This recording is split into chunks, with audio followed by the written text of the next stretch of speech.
Today marks 1546 day of daily lessons, daily reflections. And today I have a question. I have a topic that I have really do not understand.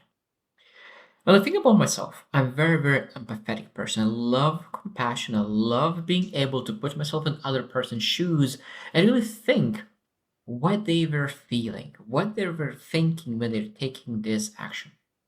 And 90%, no, 99% of the time, I'm able to do that. I'm in a pretty good sense. That's why I never judge a person because I'm able to understand where they are coming from. And in general, no one, we're not supposed to judge anyone in general. But today we'll speak about a topic that, to be honest, I don't judge people, but I do not understand people in this sense. And I think that I would love you to ask, maybe if you have resources that could help me understand why people do that, I would love to listen to that. Because to be honest, for me, it's mind-boggling how people could do that. It's just insane. I'm not able to understand. So what is that topic? So the topic is, and I was thinking that it's greed, but I realized that it's not greed. But the main topic is that when people go to court against their family for the money, or they steal from their family members. And for me, I just don't understand how it can be that someone that you love and you are really taking away the money from it. And I was sort of thinking that maybe they just don't have that feeling of love. They don't care about the other person. But maybe there's something else. Maybe you care, but there's other emotions that are underneath of it that really takes away the moral compass, because I think that moral compass is supposed to show that this is wrong. This is your family member and you are stealing from your family member. You are going to court against your family member. And for me, first idea when I was thinking about it, if you're really going to a court against your family member and you allocate so much effort, energy, resources, you allocate your mental capacity to prepare for this court. For me, right away, like if you invested that energy into producing something, to creating a business, to really producing and creating some value, you probably made so much more money in life. Because now, if you go to court, you made money. Let's say that you get a chunk of money, but this is you came one time and you will not be able to get it any time in the future. That's it. You got your money. Maybe say the $20,000, $100,000. That's it. You will not go long with that. But if you really, I'll say that I don't want the $20,000. I will give away. I will not fight for it. I will go and really allocate my energy to really develop, improve, get better, and produce something. Now, if you learn a skill set that could really make you $5,000 a month, maybe let's say even 2,000 or even $1,000 a month.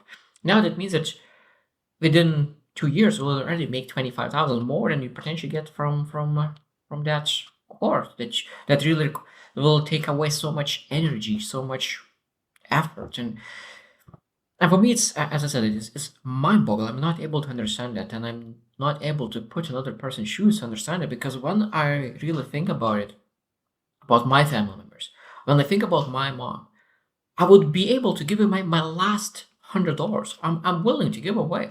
If she needs it, take it. I will find a way. I will find a way. I will go to find gigs. I will research. I will work on Saturdays, Sundays. I will work in nights. I will make it work. This is my family member. This is my mom, and I'm maybe a little bit lucky because my mom was loving me with unconditional love. So of course I have a massive belief in her. Maybe it's different because, but at the same time with my brother, like if my brother passed away a couple of years ago, but I know that if he ever needed anything, he always could get it. I was fighting, but this is my one of my goals was to really to provide and help my brother in all the cases that he needs. And I think that's when people are really fighting with their brothers, with their sisters, with their family members. I probably will never understand that. How it can be that? What's happened in the journey where there is that moral compass is so out of whack. And as I said, it's for me. This is one of the topics. Second topic that I this is just out of this topic. But other topic is that really owning a dog or owning a pet. For me, again, it's mind-boggling how people could do that when they purchase an animal, purchase a pet, put in a cage, in a small cage, as a buy a big dog, put in a cage. That dog is in that cage for 24/7 and stays there. Like, why are you supposed to buy a dog? For what reason? For what reason? I love animals. I love dogs. I love pets. And I just hate seeing that people are doing that kind of like some just for some reason I just believe that some people just do not deserve having animals and having pets. I think maybe just they don't love themselves because if you don't love yourself, you will not love animals that you own as well. But today's just topic was more of a greed. And I think that's just I said that at the beginning. Probably is not greed, but I'm looking forward to learn because I always seek to understand, seek to where people are coming from. I probably would love to really speak with someone who really is in court, who is fighting against their family. So what is the reason to fight? What is the reason to fight? Why not to give up? Maybe of course there's survival instincts. Just I really need that money because without that money I will be lost. Or again, I'm trying to understand, but for me at the moment, just again mind-boggling. I'm not able to really put in those shoes, understand how a person could really fight against the person that you potentially love or care about, and you want the best for them, but if you fight against them, that means you don't want the best for them. Again, so this is a topic that I have no clue, and I would love to learn. And maybe if you have something highly ask for, really send some resources towards that. So I hope you choose to win, and see you tomorrow.